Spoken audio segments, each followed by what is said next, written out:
आज हम आधुनिक हिंदी साहित्य की प्रवृत्तियों के तहत छायावाद काल का अध्ययन करेंगे। जैसा कि आपको पता है, आधुनिक काल की शुरुआत 1850 ईस्वी से शुरू होकर आगे तक चलती रही थी। 1850 से 1900 ईस्वी तक भारतेंदु युग की शुरुआत मानी जाती है, जिसके बारे में पूर्व में हम अध्ययन कर चुके हैं।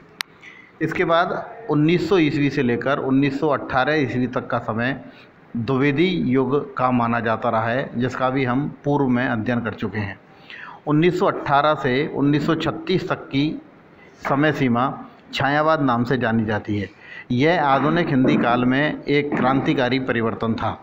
कविता के नए दौर से गुजरने के उपरांत जो कविता इस समय लिखी गई थी, वो न केवल अन्य कविताओं से भिन्न थी, अपितु पुरानी और नई कविताओं के रूप में भी अपना एक अलग अस्तित्व तलाशती नज़र आती है।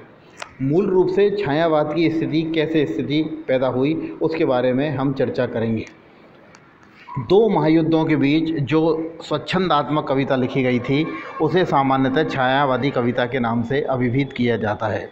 प्रथम महायुद्ध की समाप्ति 1918 में और स्वच्छंद कविता की यह धारा वह निकली थी, और द्वितीय महायुद्ध के आरंभ अर्थात 1936 के बीच एकदम यह विहीन हो गई थी।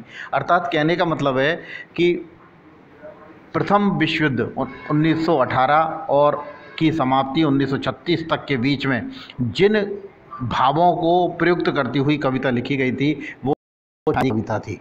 मूल रूप से छायावादी कविता अपने अन्य कविताओं से अपने आप को अलग करती है।